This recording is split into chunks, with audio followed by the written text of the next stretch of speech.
لوگ مجدد، فقیہ، فلاسفر، صوفی، حجت الاسلام ابو حامد محمد بن احمد الغزالی توسی رحمۃ اللہ علیہ کے نام سے پکارتے ہیں۔ تاریخ ولادت جو ہے وہ 1058 عیسوی ہے اور 450 ہجری ہے۔ تاریخ وصال آپ کی 18 دسمبر 1111 ہے، یعنی 505 ہجری، سوموار 14 جمادی الاخری۔ آج 2016 میں دنیا سے گئے ہوئے آپ کو 905 شمسی سال ہو چکے ہیں۔ آپ کا مزار موجودہ ملک ایران کے شہر طوس جو مشہد کے قریب ہے وہاں ہے۔ آپ شیخ عبدالقادر گیلانی رحمۃ اللہ علیہ غوث پاک سے 20 سال پہلے پیدا ہوئے۔ یہ بڑھنے سے پہلے ہم آپ کے نام سے برکت حاصل کرتے ہیں۔ مجدد، 5ویں صدی کا آپ کو مجدد قرار دیا گیا۔ حالانکہ آپ پیدا جو ہیں وہ 5ویں صدی کے بیچ میں ہوئے ہیں، 450 میں، لیکن آپ کو 5ویں صدی کا مجدد جو ہے وہ قرار دیا گیا۔ یہ وہ مجدد ہیں کہ جن کو سب نے مجدد مانا، کوئی ایسا نہیں ہے فرقہ، بلکہ ایون اگر عیسائیوں اور یہودیوں کی عقیدت دیکھی جائے اور ان کا دھیان دیکھا جائے تو عیسائیوں اور یہودیوں نے بھی مجدد مان لیا۔ مجدد کسے کہتے ہیں؟ حق کو جدا کرنے والا باطل سے۔ یہ شخص جو مجدد ہوتا ہے یہ قوم کو کسی ایسی مشکل سے نکالتا ہے جو ان کو دین سے نکال رہی ہوتی ہے، پھر یہ دین اسلام کو صاف اور شفاف کر کے لوگوں کے سامنے جو ہے وہ پیش کرتا ہے۔ آپ کو آپ کی خدمات اسلامیہ اور احیاء العلوم کے بعد ومن ثم عقد اجماع الائمۃ والعلماء علی ان الامام الغزالی هو مجدد القرن الخامس، تو یہ سب کا اجماع ہو گیا کہ امام الغزالی رحمۃ اللہ علیہ جو ہیں وہ 5ویں صدی کے مجدد۔ تو مجدد کون ہوتا ہے ڈیٹیل کے ساتھ میں 74 نمبر سٹوری میں بیان کر چکا ہوں، آپ سن لیجیے۔ مجدد کی بڑی نشانی وہ اپنی علمی پاور سے حق کو باطل سے الگ کر کے واضح کر دیتا ہے، نہ کہ حق کو باطل میں ایڈجسٹ کرتا جاتا ہے، ایسا نہیں کرتا وہ۔ اور جو اس دور کے اندر سب سے بڑی دین کے اندر خرابی پیدا کر رہی ہوتی ہے چیز، یا اصل چیز کے اوپر پردہ ڈال رہی ہوتی ہے، اس کو وہ ہٹا دیتا ہے، اپنی پاور کے ساتھ ہٹاتا ہے، اپنے دلائل کے ساتھ، اپنی پاور کے ساتھ۔ فقیہ، آپ کو فقیہ کہا جاتا ہے۔ یہ فقیہ ہوتا کون ہے؟ پہلے فقہ کے معنی کو سمجھ لیجئے۔ ڈکشنری میں فقہ کا معنی ہوتا ہے العلم بالشیء، مگر اصطلاح میں اس کے معنی ہوتے ہیں العلم بالاحکام الشرعیۃ العملیہ المکتسبۃ من ادلتها التفصیلیہ، اسلام کے عملی کاموں کے احکام کا علم جو دلائل تفصیلیہ سے حاصل ہو اس کو فقہ کہا جاتا ہے، اور اس علم کا جو ماہر ہوتا ہے اس کو فقیہ کہتے ہیں۔ تو آپ بہت پاور رکھتے تھے، اور یہ بات یاد رکھیے گا، جب کسی کو فقیہ کہا جاتا ہے نا تو اس کا مطلب یہ نہیں ہوتا کہ اس کو حدیث نہیں آتی۔ یہ آج تک میری سمجھ میں نہیں آ سکا مسئلہ کہ ایک آدمی فقہ کے اندر امام کا درجہ رکھتا ہے اور لوگ اس پر اعتراض کرتے ہیں کہ اس کو حدیث نہیں آتی۔ بھئی اگر حدیث نہیں آتی تو فقہ کے مسئلے جو ہیں وہ شیکسپیئر کی کتابوں سے تو نہیں نہ ملیں گے۔ حد ہو گئی ہے کہ فقہ کے مسائل قرآن اور حدیث سے ہی تو استنباط کرنے ہیں، تو اگر وہ فقہ کا امام ہے تو پھر حدیث تمام حدیث پر اس کی نظر ہوگی۔ تو امام اعظم کے فقہ کے اندر بقول امام شافعی سب ان کے عیال ہیں، تو جب وہ فقہ کے اتنے بڑے امام ہیں کہ سارے مذاہب جو ہیں وہ ان کے بچے ہیں، تو حدیث کے اندر پھر ان کی کتنی نظر ہوگی؟ دیکھا آپ نے پراپوگنڈا میں، میڈیا میں کتنی پاور ہوتی ہے کہ آدمی کے دماغ کو خراب کر دیتا ہے۔ تو آپ فقیہ، صوفی۔ ایک رسالہ ہے ایھا الولد، خود آپ نے لکھا کہ صوفی کسے کہتے ہیں؟ فمن استقام واحسن خلقہ بالناس وعاملهم بالحلم فهو صوفی، جو لوگوں کے ساتھ حسن اخلاق سے پیش آتا ہے اور حلم بردباری کے ساتھ ان کے ساتھ عمل کرنے والا ہے، اسے کہتے ہیں صوفی۔ لغوی طور پر صوفی اسے کہتے ہیں جو صوف کا لباس پہنتا ہے، اصحاب صوفہ کا سا طریقہ اختیار کرتا ہے، اسے کہتے ہیں صوفی۔ حجت الاسلام، یہ ٹائٹل جو ہے آپ کو دیا گیا یہ اسے ٹائٹل دیا جاتا ہے جو فقہ، کلام، حدیث، تفسیر، فلسفہ، عربی، قرآن ان کے اندر استاد کی سی حیثیت رکھتا ہو، مہارت رکھتا ہو، تو اسے حجت الاسلام کا ٹائٹل دیا جاتا ہے۔ تو حجت الاسلام جو ہے، اتھارٹی آن اسلام، جب ہم یہ بولتے ہیں تو فوراً مسلمانوں کا ذہن جو ہے وہ امام الغزالی رحمۃ اللہ علیہ کی طرف چلا جاتا ہے۔ تو حجت الاسلام آپ کے نام کا حصہ ہی بن گیا، ابو الحامد محمد۔ ابو الحامد سے تو یہی پتہ چلتا ہے کہ آپ کے بیٹے کا نام حامد، اور آپ اپنے بیٹے کے نام کی وجہ سے ابو الحامد جو ہے وہ مشہور ہوئے۔ ابو الحامد، حامد کا باپ، اور آپ کا نام محمد ہے، ذاتی نام۔ آپ کے والد کا نام بھی محمد اور دادا کا بھی یہی نام ہے، اور یہ نام بتلاتا ہے کہ آپ کا خاندان حضور صلی اللہ علیہ وآلہ وسلم سے بڑی محبت رکھتا تھا اور دین کی کافی سوجھ بوجھ تھی، کیونکہ کیا نام آپ نے رکھا ہے آپ کے ذہنی رجحان کا پتہ چلتا ہے۔ توسی، توس شہر کا رہنے والا۔ اب قدیم توس جو ہے یہ وہ تو نہیں رہا، مشہد کے اندر شامل ہو گیا ہے۔ یہ پرانا نام اس کا سوسیہ تھا، اور یہ توئیں اور تے، جس کو پرانے توئیں آپ تو تا کہتے ہیں نا، تا، تو یہ توئیں اور تا، تے دونوں کے ساتھ آتا ہے، لیکن مشہور زیادہ تو کے ساتھ ہے، توس الغزالی۔ آپ کے والد گرامی محمد، انہوں نے حلال ذریعہ معاش جو اختیار کیا وہ سوت کاٹنا، صوف کو کاٹنا، دھاگا بنانا، دھاگا جو ہے وہ بازار میں بیچنا۔ آپ کے جو والد گرامی تھے انہوں نے اس پیشے کو کیوں چنا؟ وجہ یہ ہے کہ آپ کے والد گرامی صوفی تھے۔ اعلام صوفیہ نے لکھا وکان والدہ من اتقیاء الفقراء، آپ کے والد گرامی جو ہیں وہ بڑے متقی و پرہیزگار اور فقیروں میں سے تھے۔ تو فقیر، یہ بات یاد رکھیے گا، صوفی یہ رزق حلال کا بڑا خیال رکھتے ہیں۔ محمد مصطفیٰ صلی اللہ علیہ وآلہ وسلم کا فرمان علی شان ہے، الکاسب حبیب اللہ، ہاتھ سے روزی کمانے والا جو ہے وہ اللہ کا دوست ہے۔ تو اس لیے اولیاء اور صوفیاء اور پرانے علماء جو ہوتے تھے وہ ذریعہ معاش وہ اپناتے تھے کہ جس کے اندر محنت و مزدوری ہو، اپنا ہاتھ داخل ہو۔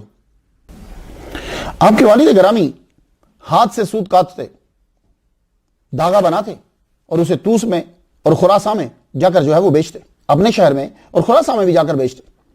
تصوف کے دروازے پہ لکھا ہوا ہے، عزت ذات سے نہیں ہوتی، اخلاقیات سے ہوتی ہے۔ بس یہ تصوف کے دروازے پہ لکھا ہوا ہے۔ تو جو ہی تصوف میں آپ داخل ہوں گے تو سب سے پہلے یہ جملہ ہے کہ دیکھو، عزت ذات سے نہیں اخلاقیات سے ہوتی ہے، اور جب اخلاقیات بڑھ جاتے ہیں تو پھر ذات پلس ہو کر اس کے اور درجے کو بڑھا دیتی۔ ان اکرمکم عند اللہ اتقاکم۔ تو الغزالی زے پہ شد پڑھیں اور بے دھڑک پڑھیں۔ ہمارے اسلام کے اندر ایسا نہیں ہے کہ کوئی آدمی اپنے ہاتھ سے کام کرتا ہے تو وہ گھٹیا ہوگا، نہیں، الغزالی پڑھیں۔ الغزالی پڑھنے کی ضرورت نہیں ہے آپ کو، شد پڑھو، ٹکا کے پڑھو۔ آپ کے والد بچوں کو خالص حلال کھلاتے تھے۔ تصوف اپناؤ، ذاتیں نہیں، عادتیں گھٹیا ہوتی ہیں، آدمی نہیں۔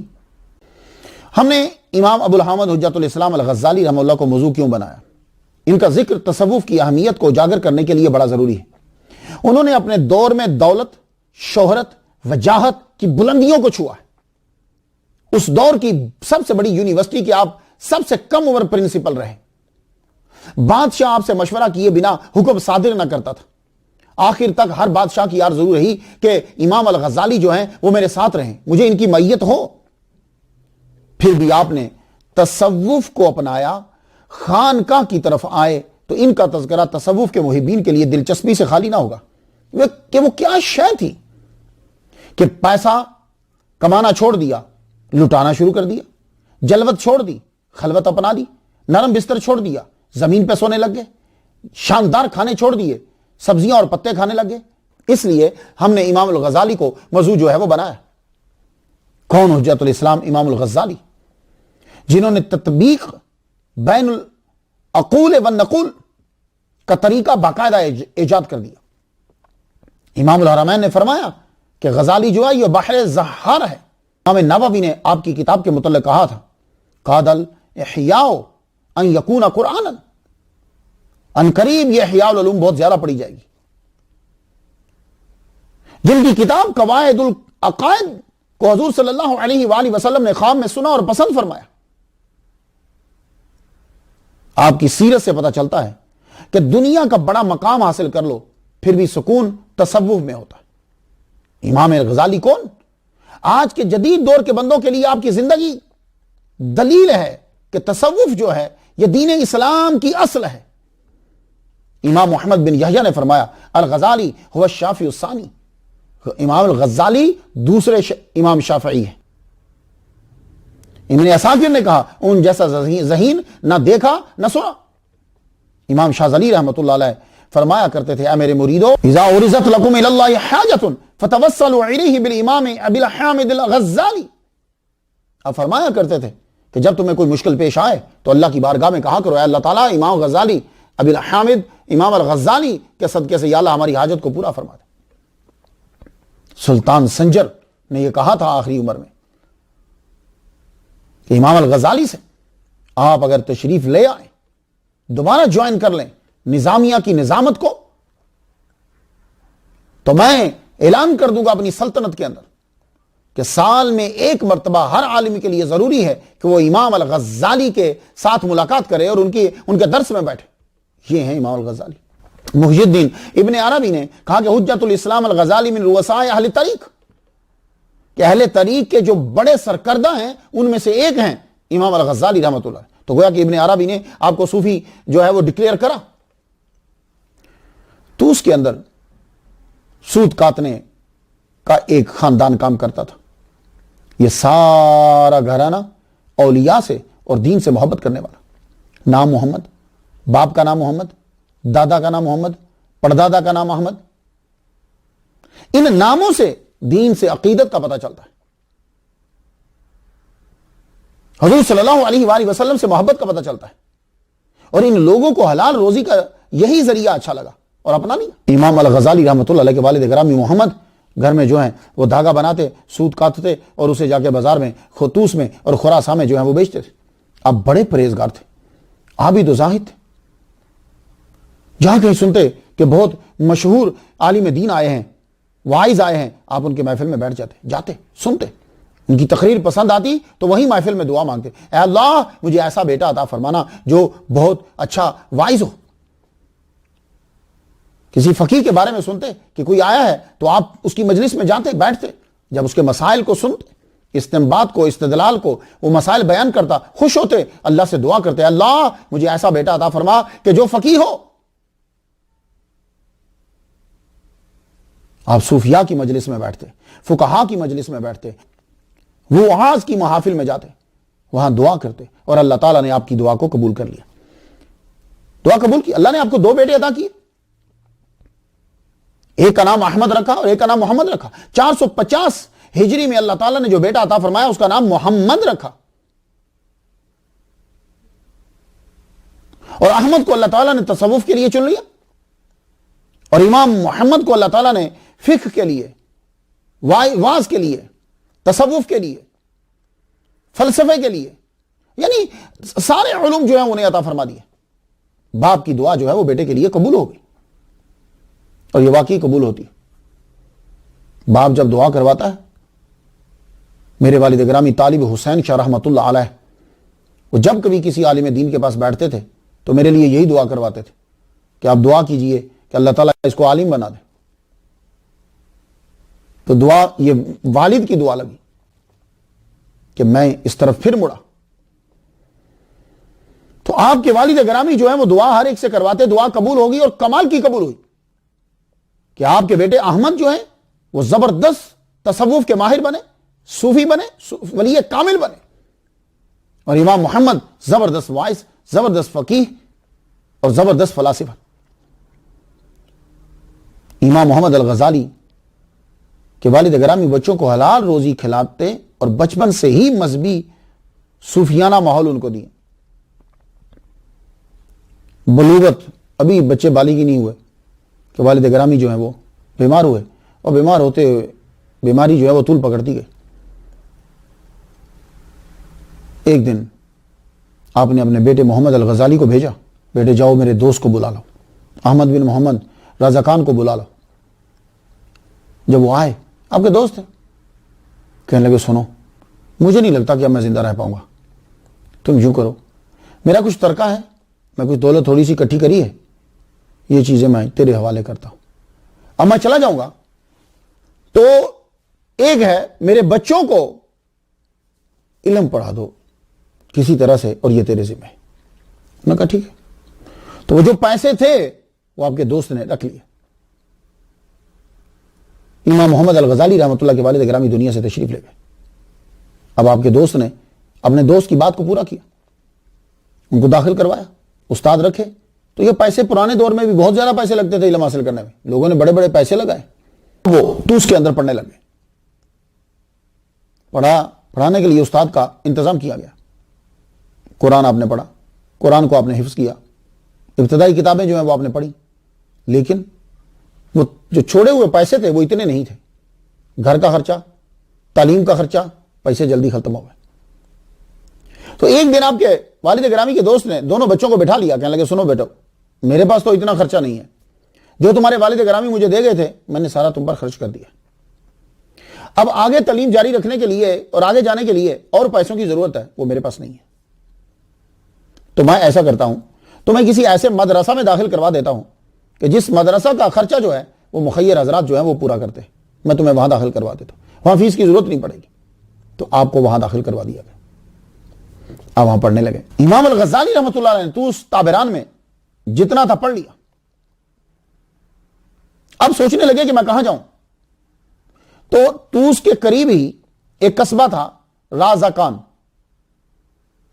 وہاں آپ نے ایک زبردست فقیہ کے بارے میں سنا، حضرت احمد بن محمد رازقانی۔ تو آپ وہاں ان کے پاس چلے گئے، لیکن جو آپ یہاں گئے تو احمد جو آپ کے بھائی ہیں وہ یہیں رہ گئے توس کے اندر، وہ آپ کے ساتھ نہیں گئے۔ وہ پھر ٹوٹلی بنیادی جب علم آپ نے حاصل کر لیا جو فرض ہے، اس کے بعد آپ ٹوٹلی تصوف کے اندر چلے گئے۔ لیکن امام محمد الغزالی جو ہیں وہ فقہ کا علم حاصل کرنے کے لیے رازقان میں جاتے ہیں۔ والد گرامی کی دعائیں ساتھ آپ کے، آسانی کے راستے جو ہیں وہ کھلتے، دروازے آسانی کے کھلتے گئے، آپ جہاں جاتے اس جگہ پہ چھا جاتے۔ آپ نے یہاں فقہ کی تعلیم حاصل کی۔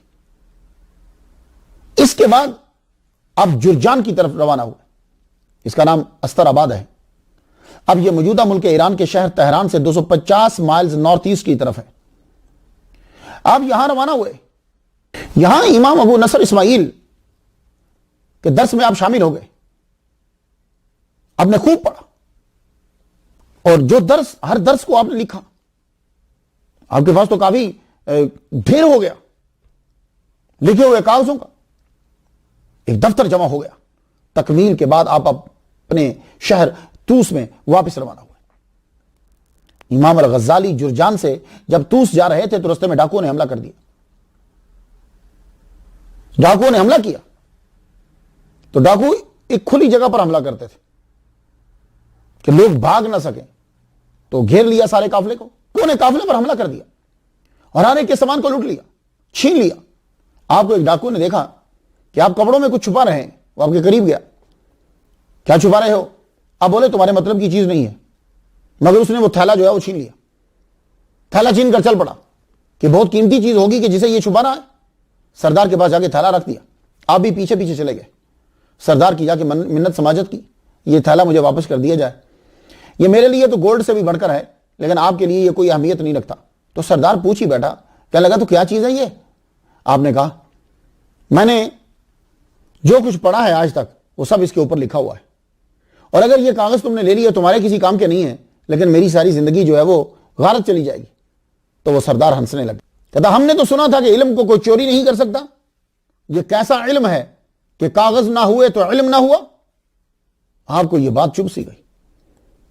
اس نے کاغذ کا بھرا ہوا تھیلا جو ہے وہ تو آپ کے حوالے کر دیا، مگر اس دن کے بعد آپ نے ٹھان لی کہ آج کے بعد میں جو کچھ پڑھوں گا میں اسے احاطہ تحریر میں نہیں، میں اس کو اپنے برین پہ، اپنے دل و دماغ پہ میں اسے لکھ لوں گا۔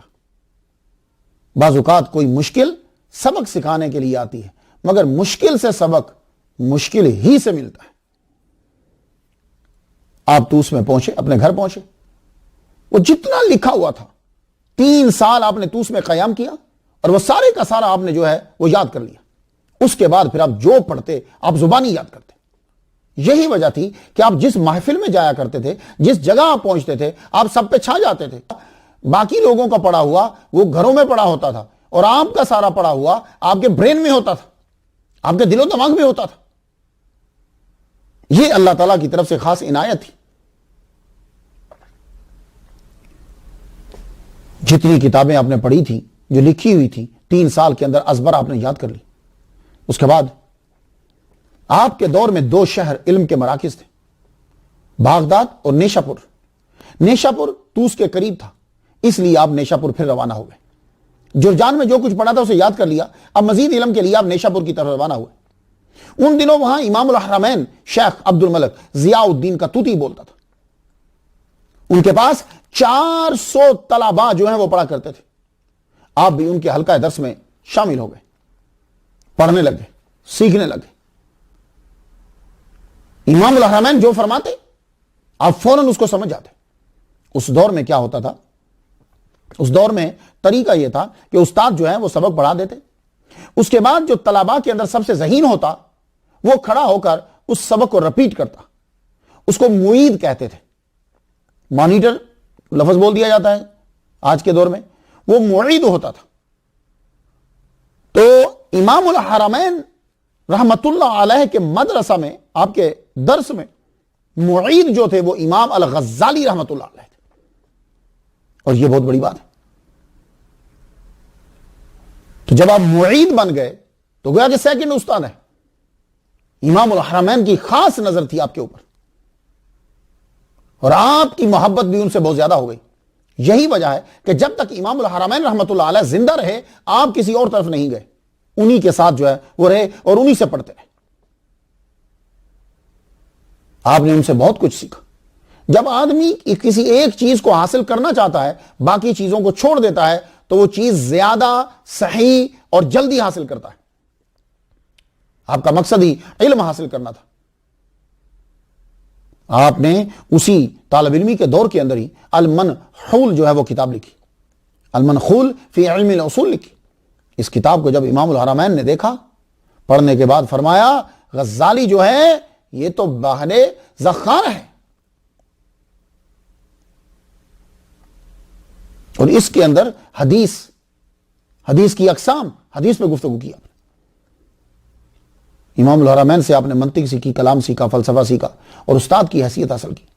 آپ کے استاد محترم 475 ہجری میں دنیا سے رخصت ہو گئے۔ اس وقت آپ کی عمر مبارک 25 سال تھی۔ جب آپ دلائل دیتے تھے، بات کو ثابت کرتے تھے، تو لوگ حیران رہتے اور خاموش ہو جاتے، یعنی ان کے پاس جواب نہیں بنتا تھا۔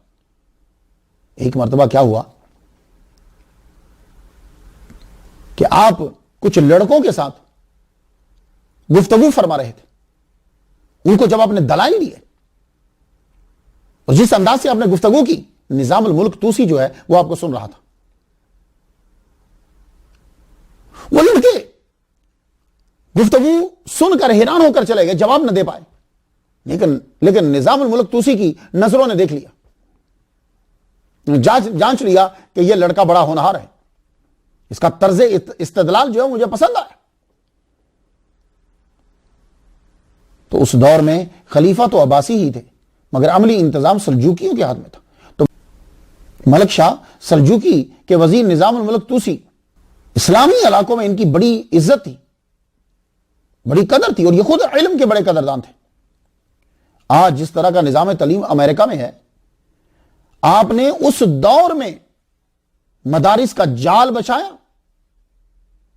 اور نظامیہ کے اندر جو بغداد میں جو مدرسہ بنایا تھا اس کے اندر ویسا ہی نظام مقرر کیا جیسا آج آپ کو یہاں امریکہ میں نظر آتا ہے۔ نظام الملک توسی نے، جس کی وجہ سے درس نظامی کہتے ہیں، نظام الملک توسی نے جب ان کو سنا گفتگو کرتے ہوئے تو دوسرے دن پیغام بھیجا، آپ کو دربار میں بلایا جا رہا ہے۔ آپ دربار میں حاضر ہوئے تو امام محمد الغزالی جب دربار میں تشریف لائے تو نظام الملک کھڑا ہو گیا، مرحبا کہا۔ دربار میں جو آگے لوگ بیٹھے ہوئے تو بڑے حیران ہوئے، کہنے لگے لڑکے کی اتنی ساری عزت. آپ اس بات کو سمجھ گئے. آپ نے ایک خاص دربار کے اندر خاص مجلس اور محفل کا انعقاد کروایا, سب کو دعوت دی, سب سے کہا کہ چلیے آپ گفتگو فرمائیے. ہر ایک نے گفتگو کی, اور جب امام الغزالی رحمۃ اللہ علیہ کی باری آئی, آپ نے جب محفل میں گفتگو کی, ہر ایک کی طرف سے داد سبحان اللہ کی آواز آئی. تو سب کو محسوس ہو گیا کہ بھئی کیوں, وجہ کیا تھی کہ نظام الملک نے ان کی تعریف کی. مسائل و عقائد کو جن دلائل سے فلسفہ کے انداز میں ثابت کیا, محفل نے خوب داد دی. پھر تو آپ ہر محفل کی جان ہوتے. جہاں محفل ہوتی وہاں امام الغزالی ضرور ہوتے. 884 ہجری تک آپ نظام کے دربار سے وابستہ رہے. اسی دوران آپ نے تقریریں بھی شروع کی اور تحریریں, اس دوران آپ تقریریں بھی کرتے تھے تو ساتھ ساتھ تحریر بھی جاری تھی, اور دونوں میں آپ نے اپنا لوہا منوایا.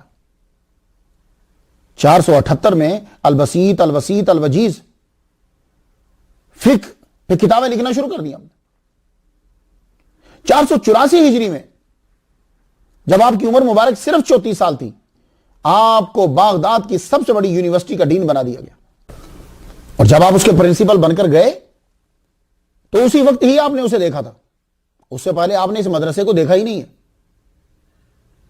بہت بڑی بات ہے. اور اسی مدرسے سے بڑے بڑے علامہ پھر نکلے. شیخ سعدی ہیں, غوث پاک خود اسی مدرسہ کے پڑھے ہوئے. مدرسہ نظامیہ کا پرنسپل آپ کو بنا دیا گیا. آپ بغداد پہنچے, ذمہ داریاں سنبھالی, اور اس پوسٹ پہ جو ہوتا تھا اس کا کام صرف پڑھانا ہی نہیں ہوتا تھا, بلکہ پوری حکومت کا وہ مشیر ہوتا تھا. مملکت کے کاموں میں اس سے مشورہ لیا جاتا تھا. گویا کہ آپ کہہ سکتے ہیں کہ امام الغزالی 34 سال کی عمر میں علمی دنیا کے بادشاہ بنے. آپ کے درس میں 300 مدرسین, 100 امراء, طلباء کی تعداد چھوڑ کر اتنے لوگ شامل ہوتے. اس طرح کے لیکچر جو ہیں وہ آج کل مراکش میں بھی ہوتے ہیں, سعودی عرب میں بھی ہوتے ہیں. جب میں مراکش میں گیا, شیخ الاسلام حضرت سید محمد بن سلیمان الجزوری رحمۃ اللہ علیہ کے مزار پہ دلائل الخیرات کی اجازت لینے کے لیے وہاں میں رکا ہوں, تو کتبیہ مسجد جو ہے وہاں میں نے ایسے لیکچر جو ہیں وہ اٹینڈ کیے. جس دن میں نے لیکچر اٹینڈ کیا اس دن گفتگو تھی سلام علی الیاسین پر تھی, کہ وقف کہاں کرنا ہے, اور بھی بہت ساری گفتگو تھی بیچ میں. تو یہ آج بھی سلسلہ جو ہے وہ جاری ہے, سعودی عرب میں بھی ہے. تو امام محمد الغزالی رحمۃ اللہ علیہ جو ہے وہ درس دیتے, لیکچر دیتے, واز فرماتے, آپ کی چیزوں کو لوگ بیٹھ کر لکھا کرتے. امام محمد الغزالی کے بیانات شیخ سعید بن الفارس نے تحریر کی ہے, 2 ضخیم جلدیں, مجالس غزالیہ کے نام سے مشہور. 487 ہجری میں خلیفہ مقتدر باللہ کا وصال ہو گیا. اس کے بعد مستظہر باللہ جو ہے وہ براجمان ہوا. تب تک آپ کی شہرت بلندیوں کو چھونے لگی. اب تک آپ کی فقہ کی کتابیں مشہور تھی اور مقاصد الفلاسفہ لوگوں کے ہاتھوں میں تھی. 483 ہجری میں آپ نے محسوس کیا کہ فلسفہ کا مزید مطالعہ کرنا چاہیے, کیونکہ فلسفہ کا استعمال مذاہب و عقائد میں ہونے لگا ہے. یونانی فلسفہ نے مسلمانوں کے اندر شکوک و شبہات جو ہیں وہ پیدا کر دیے. تو آپ نے پھر وہ مقاصد الفلاسفہ کے اندر جو ان کی اصطلاحات لکھ دی تھی, اب کیا کیا, آپ نے اب ان کا رد کرنا ہے, انہی کی اصطلاحات کا استعمال کر کے. تو 487 سے منطق, کلام اور فلسفہ پہ کتب لکھنی شروع کی. 489 تک لکھتے گئے. 488 ہجری میں تحافت الفلاسفہ لکھی, جس کی وجہ سے آج یورپ اور امریکہ میں آپ کا نام لیا جاتا ہے. امریکہ کے کئی چینل ہیں, یہاں کی یونیورسٹیز کے اندر امام الغزالی کے بارے میں گفتگو ہوتی ہے. یہ اسی تحافت الفلاسفہ کی وجہ سے. 488 میں منطق کے اندر آپ نے کتاب محق النظر لکھی. 488 میں آپ نے معیار العلم لکھی. 488 میں پھر میزان العمل لکھی. 488 میں آپ نے المستظہری لکھی. 488 میں آپ نے حجت الحق لکھی. تو تحافت الفلاسفہ کو بہت اعلیٰ مقام جو ہے وہ ملا. یہ جو یورپ اور امریکہ جو ہے اور یہ لوگ عیسائی اور یہودی جو آپ کو تسلیم کرتے ہیں وہ آپ کے فلسفے کی وجہ سے آپ کو مجدد مانتے ہیں. اور میرا وجدان جو ہے وہ میں کیا کہتا ہوں کہ فلسفے کے اندر امام الغزالی رحمۃ اللہ علیہ جو ہے وہ اللہ تعالیٰ کی قدرت ہیں, محمد مصطفیٰ صلی اللہ علیہ وآلہ وسلم کا معجزہ ہیں, اور آپ کی یہ کرامت ہے جو آپ نے کتاب لکھی تحافت الفلاسفہ, اس کو 18 گھنٹوں میں لکھا آپ نے, اور یہ ایک مقالہ ہے جو قیامت تک احسان رہے گا آخری مسلمان پر, آخری عیسائی پر, آخری یہودی پر. یہ تحافت الفلاسفہ صرف مسلمان ہی نہیں, آخری عیسائی, آخری یہودی کے اوپر. مسلمانوں پر اس لیے احسان کہ الہاد کی فیکٹری کو ٹوٹلی طور پر بند کر دیا, اور عیسائیوں کے اوپر اس لیے احسان ہے اور یہودیوں کے لیے اس لیے احسان ہے کہ ان کا مذہب بھی بچایا, ورنہ وہی یونان, کیونکہ یہ بھی خدا کو تو مانتے ہی ہیں نا, الہام کو, نبی کو تو مانتے ہیں, تو وہ جو فلسفہ تھا وہ ان کا بھی مذہب لے کے جا رہا تھا ساتھ. میں کیا گفتگو کر سکتا ہوں امام الغزالی کے علم کے متعلق, میرے پاس تو اتنا بھی علم نہیں ہے کہ میں جان سکوں کہ میں جاہل ہوں, تو میں ان پر کیا گفتگو کروں گا. میں اس لیے بیان کر رہا ہوں کہ آپ کو شوق دلاؤں تاکہ آپ کو کچھ پتا چلے اور آپ ان کی کتابیں مزید آگے پڑھیں. اور ماشاءاللہ اللہ تعالیٰ نے آپ کو ذہن دیا ہے, 107 تک ہم پہنچ گئے ہیں, کافی اب بلندی آ چکی ہے, اب آگے بڑھنا ہے آپ کو. تو کچھ تھوڑی سی فلسفے پہ گفتگو ہو جائے. امام الغزالی اس طرف کیوں آئے؟ یہ غیر مسلم ان کا تذکرہ کیوں کرتے ہیں؟ ان کی کتب کو کیوں پڑھتے ہیں؟ تراجم کیوں کرتے ہیں؟ یاد رکھیے کہ مغرب نے بہت بعد جا کر فلسفہ سیکھا. امام الغزالی رحمۃ اللہ علیہ کے بارے میں اسٹینفورڈ یونیورسٹی, یہ کیلیفورنیا کی ہے, اس کا ایک ڈپارٹمنٹ ہے, دا اسٹینفورڈ انسائکلوپیڈیا آف فلسفی. اس کا کام کیا ہے کہ پوری دنیا سے جو فلسفہ ہوتا ہے یا اس سے متعلقہ چیزیں ہوتی ہیں, مضامین ہوتے ہیں, یہ اس کو اکٹھا کرتے ہیں. اس نے لکھا ہے کہ الغزالی نے فلسفہ کو اس وقت سمجھ لیا تھا جب لوگ ابھی صرف سن رہے تھے اور سمجھنے کی کوشش کر رہے تھے. تحافت الفلاسفہ is a significant landmark in the history of philosophy as it advances the nominalist critique of Aristotelian science developed later in the 14th century Europe. Europe کو فلسفہ عرب سے ملا, انہوں نے عربیوں نے ترجمہ کیا یونانی زبان سے, تو یونان کا فلسفہ مسلمانوں کے دماغوں پہ پھر چھا گیا. جب ان کی کتب کے تراجم ہوئے اور بغداد میں پھیلے, انہوں نے پڑھے, تو یہ تو ان کے سحر کے شکار ہو گئے.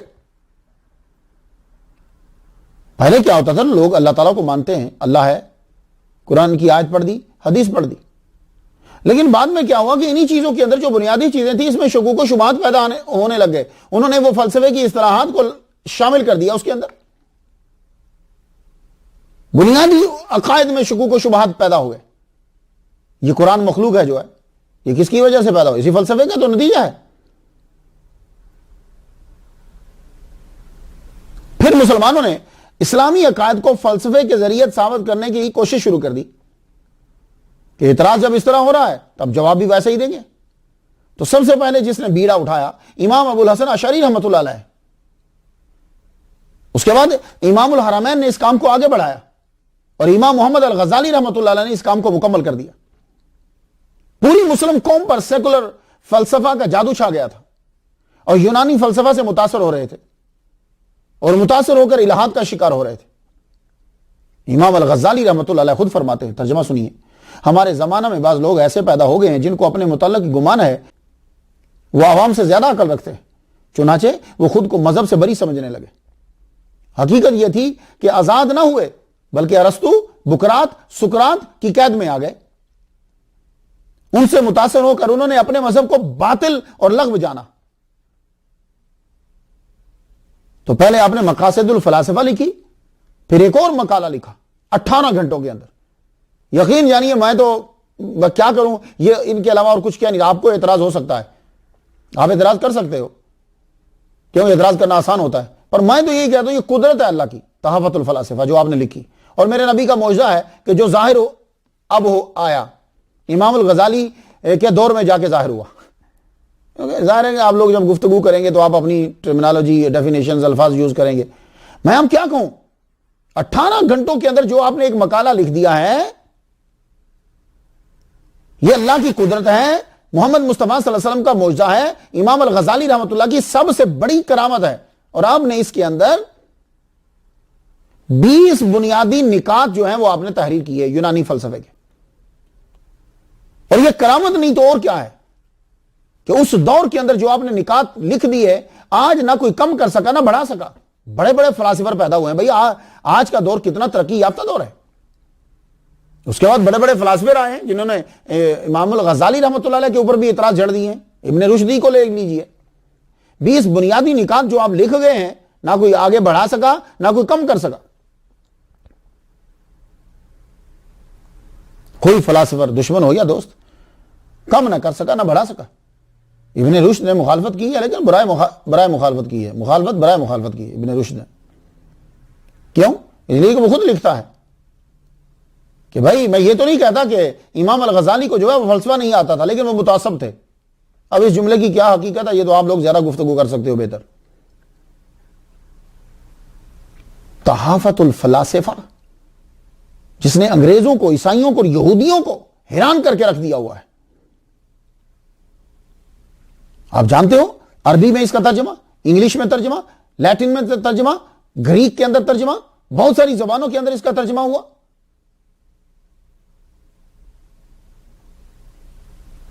اب میں اس کا ترجمہ کیا کر سکتا ہوں؟ اگر آپ لوگوں کے پاس ٹائم ہو تو آپ ضرور پڑھیے. عربی میں بھی ہے، یہ انگلش میں بھی مل جاتی ہے، آپ اسے پڑھیے. لیکن میں اگر ترجمہ کروں گا تو گفتگو بہت ثقیل ہو جائے گی. میں آپ کی نظر میں خلاصہ بیان کرتا ہوں. خلاصے سے مراد کیا؟ یعنی میں یہ بتاؤں گا آپ کو کہ اس میں گفتگو کس قسم کی ہوتی ہے، اور بڑی شارٹ، زیادہ لمبی نہیں کروں گا. امام الغزالی نے فرمایا کہ 20 بنیادی نکات میں سے 3 بڑے ہیں. 3 بڑے ہیں. ایک مادہ ازلی ہے، قدیم ہے. عقل کو وحی پر فوقیت ہے. 2 کائنات جو ہے وہ مخلوق نہیں ہے. 3 آپ فلسفہ پڑھ لیجئے، یہی کچھ چلتا رہتا ہے. اللہ کو ماننا نہیں، اللہ کی بات نہیں ماننی، بس ادھر ادھر گھوڑے دوڑائے رکھنے ہیں، بس فضول فارغ بیٹھے رہتے ہیں نا، اور کیا کریں.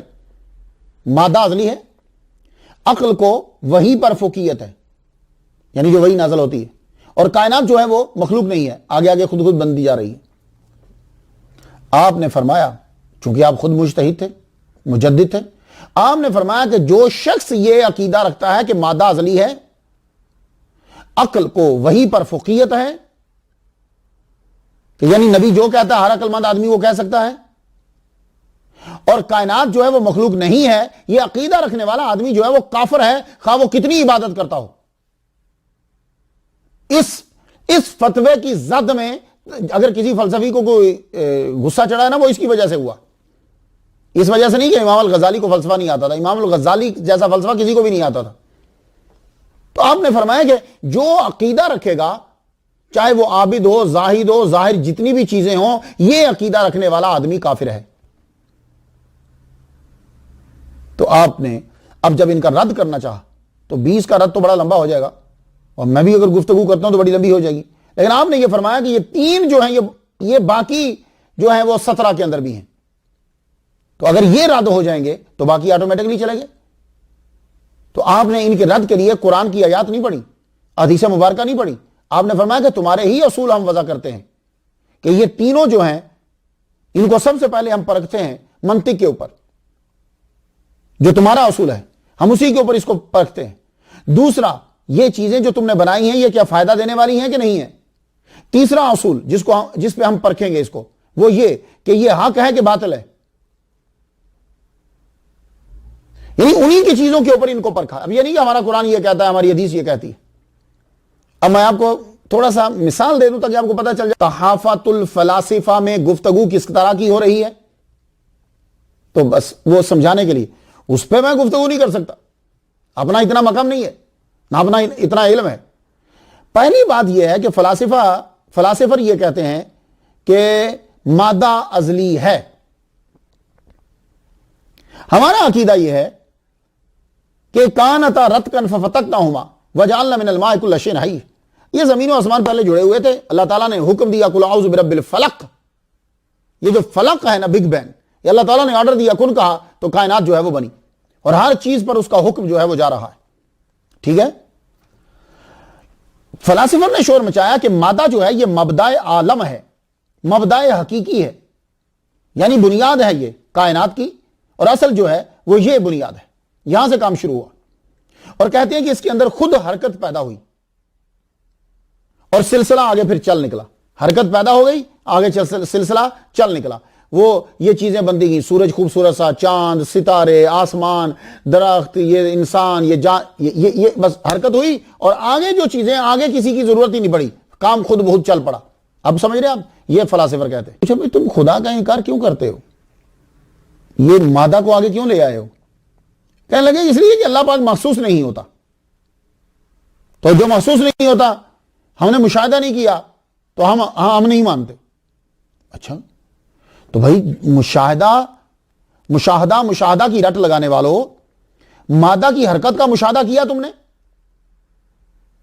تم کہتے ہو کہ جی ہم نے دیکھا نہیں ہے, تو مادہ کو جب حرکت ہوئی تھی تب دیکھا تھا آپ نے؟ تم تو نہیں تھے بھائی, مادہ تو سب سے پہلے حرکت ہوئی ہے نا, تو بعد میں ساری چیزیں بنی ہیں. یہ تو فلاسفر تو تھے نہیں, اس کو بغیر مشاہدہ کے مان لیا, اللہ کو نہیں مان رہے. دیکھا نا, فارغ بیٹھ کے دنیا کو ایسے ہی ادھر کی ادھر بلیئرڈ کھیل رہے لفظوں کے. اب سوال یہ ہے کہ مادہ کیا ہے؟ مادہ کو کس نے محسوس کیا؟ آنکھ مادہ کو نہیں دیکھ سکتی, کیونکہ آنکھ روشنی اور رنگ کو دیکھتی ہے, اور روشنی اور رنگ یہ مادہ نہیں ہے. کان مادہ کو محسوس نہیں کر سکتا, کیونکہ کان آواز کو سنتا ہے, مادہ آواز نہیں ہے. ناک مادہ کو محسوس نہیں کر سکتی, کیوں؟ ناک جو ہے یہ خوشبو اور بدبو کو محسوس کرتی ہے, تو خوشبو اور بدبو جو ہے یہ مادہ نہیں ہے. زبان جو ہے یہ کھٹاس اور مٹھاس کو محسوس کرتی ہے, اور ذائقہ یہ مادہ نہیں ہے. جلد جو ہے یہ سردی اور گرمی کو محسوس کرتی ہے, مادہ گرمی اور سردی نہیں ہے. تو پھر مادہ کیا ہے؟ تو یہ سب اقرار کرتے ہیں کہ مادہ انتہائی کثافت کے باوجود محسوس نہیں ہوتا, صرف آثار سے پہچانے جاتے ہیں. یہ فلاسفر اس کو آثار سے پہچانتے ہیں کہ یہ مادہ ہے. تو ہمارا اللہ جو انتہائی لطیف ہے, پھر وہ تمہیں کیسے محسوس ہو جائے گا؟ ہیں مادہ کے بارے میں تو تم نے بنا دیکھے تسلیم کر لیا, آثار سے تسلیم کر لیا. تو یہی بات تو ہمارا قرآن کہتا ہے کہ اللہ تعالیٰ کو تم حواس خمسہ سے 5 گیٹس آف نالج سے کیسے تم جانو گے؟ وہ انتہائی لطیف ہے, وہ اپنے آثار سے جو ہے وہ پہچانا جاتا ہے. اسی لیے اللہ تعالیٰ نے قرآن مجید کے اندر بار بار یہ کہا, تدبر کرو, تفکر کرو, تدبر کرو کائنات کی چیزوں پہ. اونٹ کے اوپر غور کر, افلا ينظرون الى الابل كيف خلقت والى السماء كيف رفعت والى الجبال كيف نصبت والى الارض كيف سطحت فذكر انما انت مذکر. ایک ایک چیز پہ توجہ دلا رہا ہے. اپنے پہ غور کر, آسمان کی طرف دیکھ, تبارک الذی بیدہ الملک وہو علی کل شیء قدیر الذی خلق الموت والحیاۃ لیبلوکم ایکم احسن عملا وہو العزیز الغفور الذی خلق سبع سماوات طباقا ما تری فی خلق الرحمن من تفاوت فارجع البصر هل تری من فطور ثم ارجع البصر کرتین ینقلب الیک البصر خاسئا وهو حسیر. یہ کیا ہے؟ توجہ دے, دیکھ. مادہ کو مان لیا, حالانکہ آیا نہیں, نہ دیکھا, آثار سے پہچان لیا. تو مسلمان نے یہ کہا بھائی مادہ اللہ نہیں ہے, اللہ ہے جو انتہائی لطیف ہے. اب دیکھیے, تمام فلاسفہ روح کو مانتے ہیں, فارغ بیٹھ کر لفظوں کا بلیئرڈ کھیلتے رہتے ہیں, ٹک ادھر مار دیا, ادھر مار دیا, ادھر مار دیا. وہ جوہر ہے, جوہر نہیں ہے, عرض ہے, مرکب ہے کہ بسیط ہے, اس کو چھوڑو. مانتے تو ہو کہ نہ روح ہے, جو بھی ہے وہ مرکب ہے کہ بسیط ہے, عرض ہے کہ جوہر ہے, کیا ہے تو صحیح نا. تو کیا دیکھی نہیں؟ تو جب نہیں دیکھی تو مانتے ہو نا. تو کیا وجہ ہے کہ کئی چیزیں تم بنا دیکھے مان لیتے ہو, لیکن یہ یونان کے فلاسفر فارغ بیٹھے ہوئے لفظوں کا بلیئرڈ کھیل رہے, یہ غیر محسوس اور نہ نظر آنے والی کئی چیزوں کو مان رہے ہیں, لیکن اللہ کو نہیں مان رہے. اس کی جگہ پہ مادہ کو لا کر کھڑا کر دیا. جو یونان کے فلاسفر ہیں وہ کہتے ہیں کہ 9 آسمان ہیں, 10 عقلیں ہیں جن کے واسطے سے دنیا پیدا ہوئی. بندہ پوچھے تم نے دیکھے ہیں 9 آسمان 10 عقلیں دیکھی تم نے؟ نہیں. اچھا تو یہاں تم بھی وہی چیز استعمال کر رہے ہو بنا اقرار کیے جسے ہم استعمال کرتے ہیں. اللہ تعالیٰ نے ہمیں فرمایا یؤمنون بالغیب، وہی چیز فلاسفر استعمال کر رہے ہیں دوسرے کے لیے. اب فلاسفر جو ہیں وہ مادہ کو لے کر بیٹھ جاتے ہیں کہ اس میں قوت ارتقاء خود بخود پیدا ہوئی. سیدھا سادہ اللہ کا اقرار نہیں کرنا، مادہ کو تنگ کرنا ہے. اب امام الغزالی رحمۃ اللہ علیہ تحفۃ الفلاسفہ پڑھیے، آپ فلسفے کو پڑھیے، تو میں آپ کو صرف دے رہا ہوں کہ کس قسم کی گفتگو ہوتی ہے، میں ترجمہ نہیں کر رہا. اب امام الغزالی رحمۃ اللہ نے کیا ان کو منہ توڑ جو ہے وہ جواب دیا. اب مادہ سے اللہ تعالیٰ کا وجود، یہ کہتے ہیں کہ مادہ جو ہے وہ قدیم ہے. مادہ قدیم نہیں ہے. تمام فلاسفر یہ جانتے ہیں کہ مادہ میں حرکت ہوئی، ٹھیک ہے، وہ کہتے ہیں نا ایک دفعہ حرکت ہوئی آگے وہ چل پڑا سلسلہ. تو یہ تو مانتے ہو کہ حرکت ہوئی، تو جس میں حرکت ہوئی اس میں سکون بھی. اب جس میں حرکت و سکون ہے وہ قدیم ہو نہیں سکتا.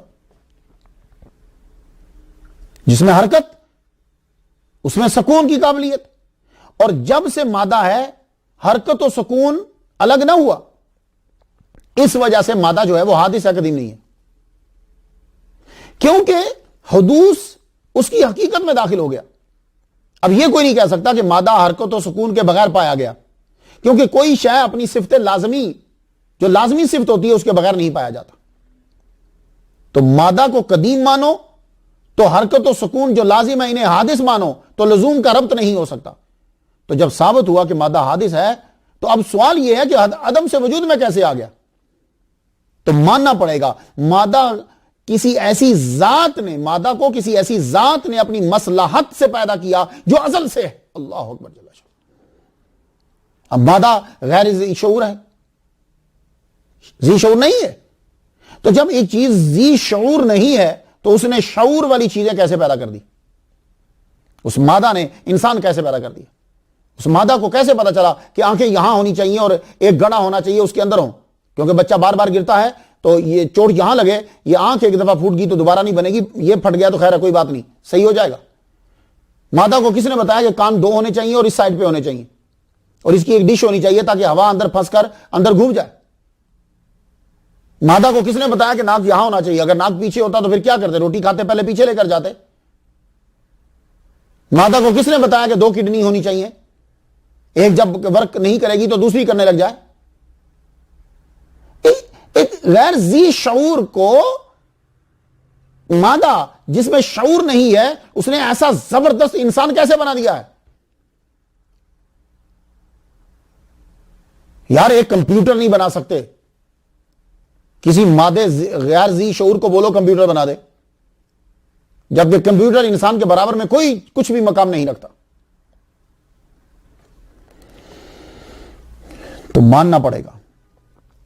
تو میں نے آپ کو رنگ گفتگو سنایا ہے بس. امام الغزالی رحمۃ اللہ کی گفتگو کو پڑھنے کے لیے 10 سال پہلے فلسفہ پڑھنا چاہیے. میں نے آپ کو بس اتنا بتایا کہ یہ ایک چیز ابھی بتائی ہے. اس کے بعد وہی جو ہے عقل کو وہی پہ فوقیت ہے، اور اس کے علاوہ یہ ساری لمبی گفتگو ہو جائے گی. آپ ذہن نشین فرما لیجیے. یہ ہوتا ہے مادہ ازلی ہے، یہ فلاسفر کہتے ہیں. ہم کہتے ہیں کہ بھائی دیکھو، تم جب یہ تسلیم کرتے ہو کہ مادہ جو ہے اس میں حرکت اور سکون ہے، حرکت ہوئی ہے، تو حرکت اور سکون جو ہے اس کی لازمی صفت ہے، اور لازمی صفت جو ہے وہ کبھی جدا نہیں ہوتی. تو اس کے ساتھ ہے، تو جب اس کے ساتھ ہے تو یہ حادث ہوا. تو جب یہ حادث ہوا تو یہ قدیم تو نہیں نہ ہوا. تو پھر اس کو حرکت کس نے دی؟ کس نے حرکت دی؟ پھر وہ علت و معلول کا سلسلہ شروع کر دیں گے، اس نے آخر جا کے پھر رک جاؤ گے. تو ہمارے پاس جواب ہے، فلاسفر کے پاس بھی اس کا جواب نہیں ہے. یہی وجہ ہے، اس کتاب کی وجہ سے جو تحفۃ الفلاسفہ ہے، آپ کو امریکہ والے اور یورپ والے ان کے گرویدہ نظر آئیں گے. آج کل کتاب لکھنا تو کوئی مشکل نہیں ہے. آپ کے پاس اگر پیسے ہیں اور بندے ہیں تو آپ ان کو پیسے دیں اور بندوں کو اپنا نام اوپر لکھوا دیں تو کتابوں کی تعداد بڑھاتے چلے جائیں. لیکن امام الغزالی رحمۃ اللہ علیہ نے جب کتاب لکھی تو تب کتابیں نہیں تھیں، یہ کتاب ہوتی ہے. تو 18 گھنٹوں کے اندر آپ نے جو لکھا، میں اس کو اللہ تعالیٰ کی قدرت، محمد مصطفیٰ صلی اللہ علیہ وسلم کا معجزہ، امام الغزالی رحمۃ اللہ کی کرامت کہتا ہوں. اور آج تک یہ لوگ سر جھکاتے ہیں۔ تو جیسے ہم لوگوں نے اللہ حضرت عظیم البرکت شاہ رضا خان بریلوی رحمۃ اللہ علیہ کے ساتھ کیا، اسی طرح ہم نے امام الغزالی کے ساتھ بھی کیا۔ ایک آدھ کبھی کوئی ان کی وہ باتیں جو ہے نا وہ جو بڑی مشہور ہیں وہ بیان کر دیتے ہیں، باقی انہوں نے اصل کام کیا کیا ہے اس کی طرف ہم دھیان ہی نہیں دیتے۔ ہمیں تو چاہیے کہ بڑی بڑی جو ہیں وہ کانفرنسز کریں، ہم بڑے بڑے جلسے ہونے چاہیے، اور عیسائیوں کو بلایا جائے، یہودیوں کو بلایا جائے، ان سب کو بلایا جائے، اور امام الغزالی نے جو تحافت الفلاسفہ جو لکھی ہے کتاب، اس کے اوپر گفتگو کی جائے۔ لیکن وہ مسئلہ یہ ہوتا ہے کہ ہم لوگوں کو خود نہیں وہ آتی، وہ خود ہمیں پتہ نہیں ہوتا، یہ چکر ہے۔ ٹرننگ پوائنٹ، یہ فلسفے کا اتنا بڑا امام جو ہے وہ صوفی کیسے بن گیا؟ بس اس لیے ہم نے آج چنا ہے کہ میرے جو لسنر ہیں ماشاءاللہ وہ ان کو یہ بتلاؤں کہ تصوف کتنا بڑا ہے۔ اور آپ بھی جب کسی سے گفتگو کرو تو لوگ آپ سے پوچھو بھائی تصوف کیا ہے؟ کوئی یار سب چھوڑ، امام الغزالی رحمۃ اللہ علیہ کو پڑھ، اگر تصوف کچھ نہیں ہے تو فلسفے کا اتنا بڑا امام کیوں پلٹ رہا ہے واپس؟ تو بس اس لیے چنا ہے، اور آپ لوگوں سے امید ہے کہ آپ اس کو بھی بڑے دھیان سے جو ہے وہ اسے سماعت کریں گے۔ مناظر آپ ایسے تھے کہ بغداد جو مناظرہ کا گھر تھا، وہاں کی بڑی یونیورسٹی کے ڈین تھے، فقہ میں مجتہد تھے، فلسفے میں مجدد و امام تھے، مدرسہ نظامیہ کے جہاں جانا اور لیکچر دینا سعادت کی بات تھی، اور آپ وہاں کے پرنسپل تھے۔ اور مصنف ایسے تھے کہ جو لکھ دیا حرف آخر، اور مرتبہ کا یہ عالم ہے کہ بادشاہ خلیفہ آپ سے حکومتی معاملات میں مشورہ لیتا ہے، اور دولت کا یہ عالم ہے کہ جب آپ بغداد میں داخل ہوئے تو جانتے ہو کہ آپ کی سواری اور آپ کے لباس کی قیمت کیا تھی؟ 500 دینار۔ 5 سال آپ نے نظامیہ کے معاملات کو سنبھالا۔ 488 جمادی الاولیٰ میں طبیعت میں کچھ تبدیلی آنے لگی۔ یہ حصہ اصل ہے جس کی وجہ سے میں نے امام الغزالی رحمۃ اللہ علیہ کو چنا، تاکہ لوگوں کو معلوم ہو جائے کہ آپ نے دولت، شہرت، مذہبی مرتبے کی بلندیوں کو چھوا، مگر سکون آپ کو تصوف کے اندر ملا۔ تو میں یہ چاہوں گا کہ سب لوگ امام الغزالی رحمۃ اللہ علیہ کو یاد رکھیں۔ حجت الاسلام امام الغزالی کا تصوف کی طرف آنا 488 ہجری میں یکدم نہیں ہوا، اب انہوں نے ایک دم سے داخل ہو گئے، نہیں۔ اللہ تعالیٰ جدھر آدمی کو لانا ہوتا ہے نا، تھوڑی تھوڑی تھوڑی تھوڑی، کبھی ایک دے دی پھر وقفہ، پھر ایک ڈوز دے دی پھر وقفہ، اس طرح ہوتا رہتا ہے۔ فقہ اور فلسفے میں آپ امام بن گئے، اب آپ دیکھیے کہ رب تعالیٰ تصوف کی طرف کیسے لا رہا ہے۔ تو اب یکدم نہیں آئے۔ سب سے پہلے آپ کے ابا حضور صوفیاء کے محفلوں میں جانا، وہیں بیٹھنا، ایک چیز داخل ہو گئی۔ پھر اس کے بعد آپ کے بھائی احمد الغزالی رحمۃ اللہ علیہ، زبردست صوفی، انہوں نے تو فرض علم پڑھنے کے بعد سب کچھ ہی تصوف کے نام سونپ دیا، وہی کچھ آپ اختیار کرنے لگے۔ کچھ حضرات کا تو یہ کہنا ہے کہ امام محمد الغزالی رحمۃ اللہ علیہ کے پیر و مرشد جو ہیں وہ آپ کے بھائی ہی ہیں، احمد الغزالی، یہی آپ کے پیر و مرشد ہیں، واللہ عالم۔ مگر یہ بات تو طے ہے کہ آپ کے بھائی وقتاً فوقتاً اس راہ کی خبر آپ کو دیتے رہتے تھے۔ قطب الدین محمد اربیلی رحمۃ اللہ علیہ آپ کے سفر تصوف کے متعلق یوں لکھتے ہیں کہ ابتدا میں آپ نے علم شریعت کو ہی آخری منزل سمجھا، کہ علم شریعت آخری منزل ہے، لیکن آپ کی ملاقات شیخ یوسف نساج رحمۃ اللہ علیہ سے ہوئی۔ انہوں نے آپ کو کچھ مجاہدات اور کچھ وظائف بتائے، آپ وہ وظائف اور مجاہدہ جو ہے وہ کرنے لگے۔ ایک دن کیا دیکھتے ہیں، سوئے ہیں، نور ہی نور دیکھتے ہیں، تو آواز آتی ہے کہ میں تمہارا رب ہوں، جیسے حضرت موسیٰ علیہ السلام کو آواز آئی تھی، ان کو خواب میں تمہارا رب ہوں۔ کہنے لگے کہ میں نے سوچا کہ شاید کوئی وسوسہ ہو، تو آواز آئی وسوسہ نہیں ہے، اور تم ہماری بات غور سے سنو۔ مگر پھر آواز آئی، میں تمہارا رب ہوں، تم نے مجھ سے محبت کرنے والوں کو چھوڑ رکھا ہے، وہ تو میری محبت میں سب کچھ چھوڑ چکے ہیں، تم ان سے محبت کرو، اور ایک روز تم بھی سب چھوڑ کے ان کے ساتھ شامل ہو جاؤ گے۔ واہ، آپ پر ایک تجلی پڑی، تو اب ان سے، اولیاء سے، صوفیاء سے آپ کو محبت ہونے لگی۔ صبح اٹھے تو دل مسرت سے بھر گیا، اٹھتے ہی شیخ یوسف نساج رحمۃ اللہ علیہ کے پاس پہنچے، اپنا خواب سنایا، وہ سن کر بڑے خوش ہوئے، فرمایا یہ ابتدا ہے، آگے بڑھو، ایک دن تم عرش دیکھو گے، عرش سے پرے دیکھو گے، اور اپنے نفس کو صاف کرو، پھر وہ کچھ نظر آئے گا جس کا ادراک آنکھ کر ہی نہیں سکتی۔ اللہ اکبر جل شان۔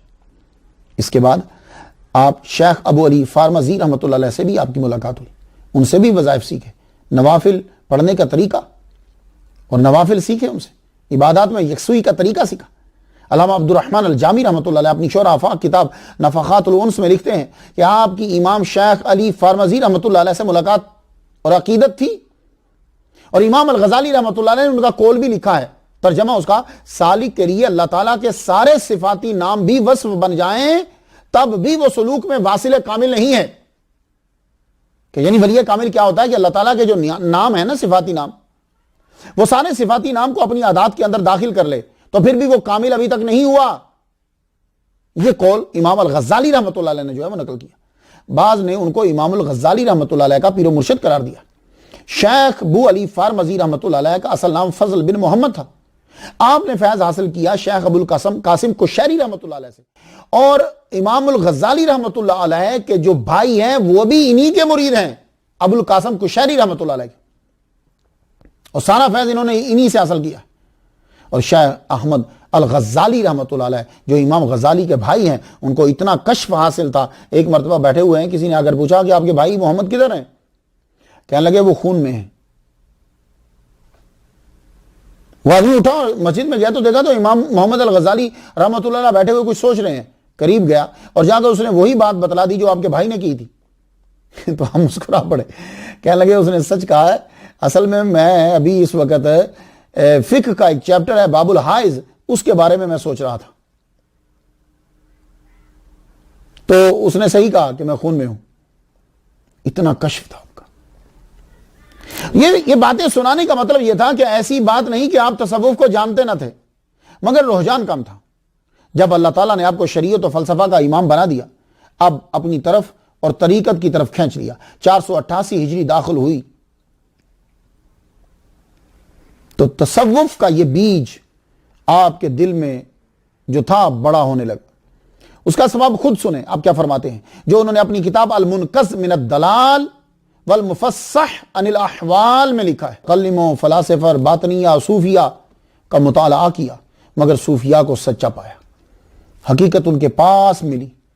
علمت یقیناً ان صوفیتہم السالکون بطریق اللہ تعالی خاصتا وان سیرتہم احسن السیر وطریقہم اسوب الطرق واخلاقہم ازکی الاخلاق فإن جميع حرکاتہم وسکناتہم فی ظاہرہم وباطنہم مقتبس من نور مشکات النبوہ۔ اللہ اکبر جل شانہ۔ یہ جملے سنانے کے لیے میں نے آپ کو اتنی تمہید جو ہے وہ باندھی۔ کہتے ہیں کہ مجھے یقینی طور پر معلوم ہو گیا کہ صوفیاء ہی وہ ہیں کہ جو اللہ کے راستے پہ خاص طور پہ چل رہے ہیں، ان کی سیرتیں ہی سب سے اچھی سیرتیں ہیں، ان کے طریقے ہی سب سے صحیح طریقے ہیں، ان کے اخلاق ہی سب سے پاکیزہ اخلاق ہیں۔ اپنی تمام حرکات کے اندر، سکنات کے اندر، ظاہر کے اندر، باطن کے اندر انہوں نے نبوت کے مشکات سے نور کو حاصل کیا ہوا ہے۔